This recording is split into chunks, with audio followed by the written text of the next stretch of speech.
Olá pessoal, tudo bem com vocês? Eu sou o professor Pedro e hoje vamos ter mais uma aula de história.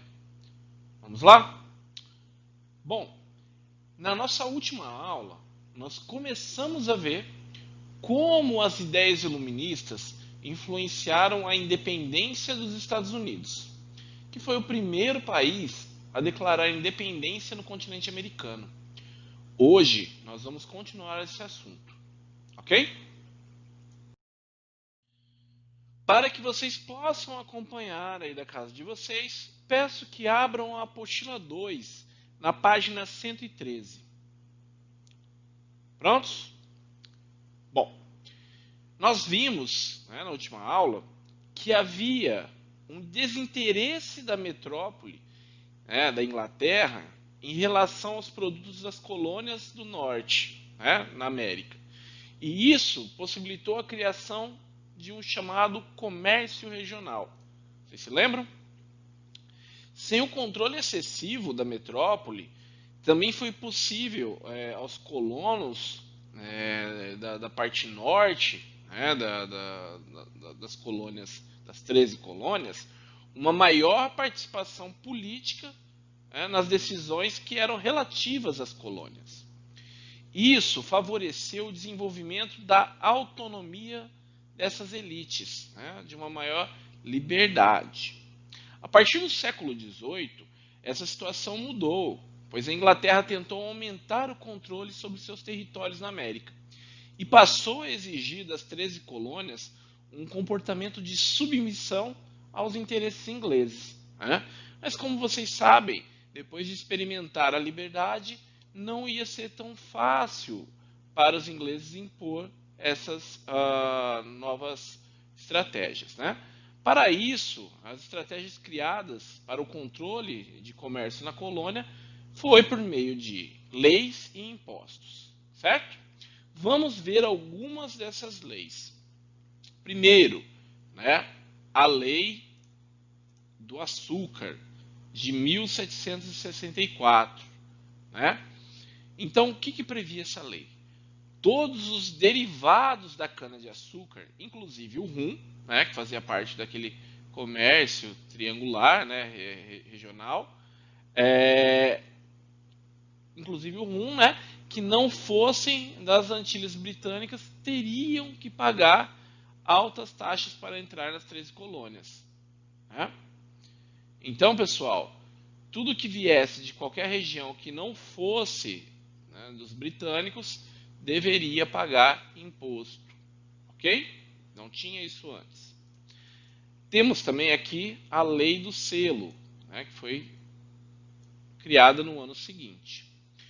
Todos os documentos impressos, como revistas, jornais e até baralhos que eram comercializados nas colônias, deveriam ter um selo que era vendido pelos ingleses. Então também havia um controle nesses produtos. A Lei do Chá, de 1773. Os produtores de chá das 13 colônias ficaram impedidos de participar do comércio desse produto, pois a comercialização passou a ser monopólio da Companhia das Índias Orientais, uma companhia inglesa. Então apenas uma companhia poderia comercializar o chá, o que acaba com a liberdade econômica que existia entre os produtores de chá, ok? Em 1774, os ingleses determinaram o fechamento do porto da cidade de Boston e a ocupação militar da cidade de Massachusetts, restringindo a liberdade política e administrativa das colônias, ok? Por meio da promulgação de um conjunto de medidas que ficaram conhecidas como leis intoleráveis. Como será que foi a reação dos colonos? Bom, com relação a essas medidas de controle da Inglaterra, as elites coloniais, esses colonos, organizaram congressos, reuniram seus exércitos e foram à guerra pela independência, exercendo o legítimo direito de rebelião contra a tirania, conforme pregavam os iluministas. No dia 4 de julho de 1776, foi publicada a Declaração Formal da Independência, preparada por um comitê de 5 membros e redigida por um importante articulador da independência norte-americana, Thomas Jefferson. A chamada Guerra da Independência ocorreu entre 1775 e 1783, pois os combates continuaram depois da Declaração de Independência, ok? Durante a guerra, as colônias americanas contaram com o apoio de tropas francesas. Afinal, a França tinha interesse em enfraquecer a sua grande rival, Inglaterra. A Declaração de Independência dos Estados Unidos é um documento totalmente baseado nos princípios iluministas.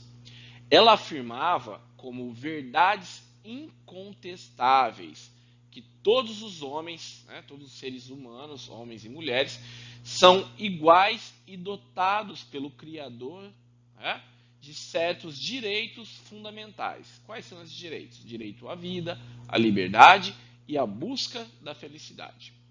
Os governos foram instituídos entre os homens, a humanidade, para assegurar tais direitos. E seus justos poderes derivam do consentimento dos governados. Percebam, são palavras que circulavam entre os iluministas. Tem que ter um consentimento de quem? Dos cidadãos, quem vive nesses locais, quem vai ser governado. Se uma forma de governo contrariar esses fins que nós falamos até aqui, é direito do povo alterá-la ou aboli-la. A independência das 13 colônias inglesas fez nascer nos Estados Unidos da América, fez nascer esse país, conferindo a ele o estatuto de primeiro Estado independente das Américas.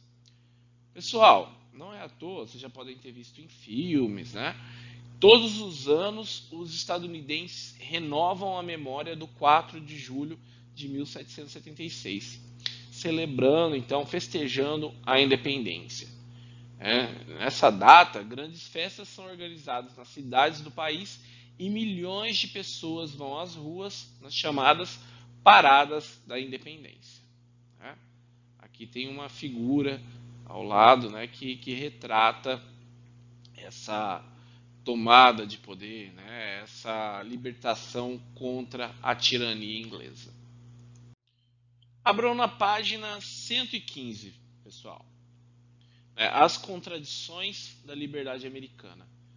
Por que liberdade está entre aspas? Será que a liberdade que eles lutaram para conseguir nessa independência alcançou a toda a população que vivia nesse território? Vamos ver. Pessoal, em 1787, então, nessa data, quando aprovaram a Constituição, os Estados Unidos da América deram um golpe no sistema colonialista, pois eles afirmaram a seus cidadãos o direito à vida, à liberdade, à busca da felicidade. No entanto, esses direitos não foram assegurados a todos. Eles foram negados aos escravizados e aos seus descendentes. A escravidão foi mantida e até ampliada após a independência. Lembra que eu falei para vocês? Os ideais iluministas, o liberalismo, mas de acordo com o interesse de cada grupo. A elite que conquistou a independência dos Estados Unidos não estava interessada em perder o controle da escravidão. A escravidão só foi abolida apenas em 1863. Além disso, pessoal, a discriminação racial continuou legalizada até a década de 1960, ou seja, há pouco menos de 60 anos. É para assustar, não é? Outro grupo que não foi contemplado pelos direitos afirmados na Constituição norte-americana foram os indígenas. Embora tivessem sido os primeiros habitantes daquele território, tiveram suas terras atacadas e invadidas. eles foram vítimas de massacres frequentes em meio à ocupação de novas terras.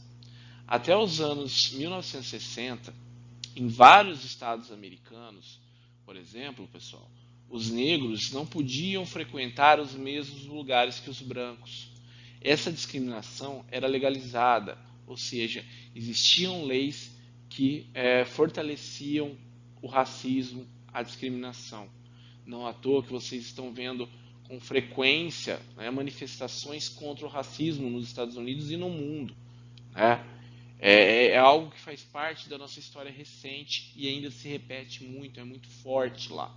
Né? E aqui no Brasil a gente sabe o quanto também é forte o racismo.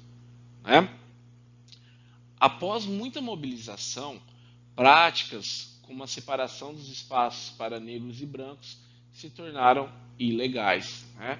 Mas para isso precisou existir luta, né? Manifestações, mobilização, né, de líderes do movimento negro e uma mobilização de políticos. Tá? Então é muito importante sempre fortalecer essas conquistas. Pessoal, antes de finalizarmos a aula, proponho a resolução da atividade 2, ok? Da página 115 e 116.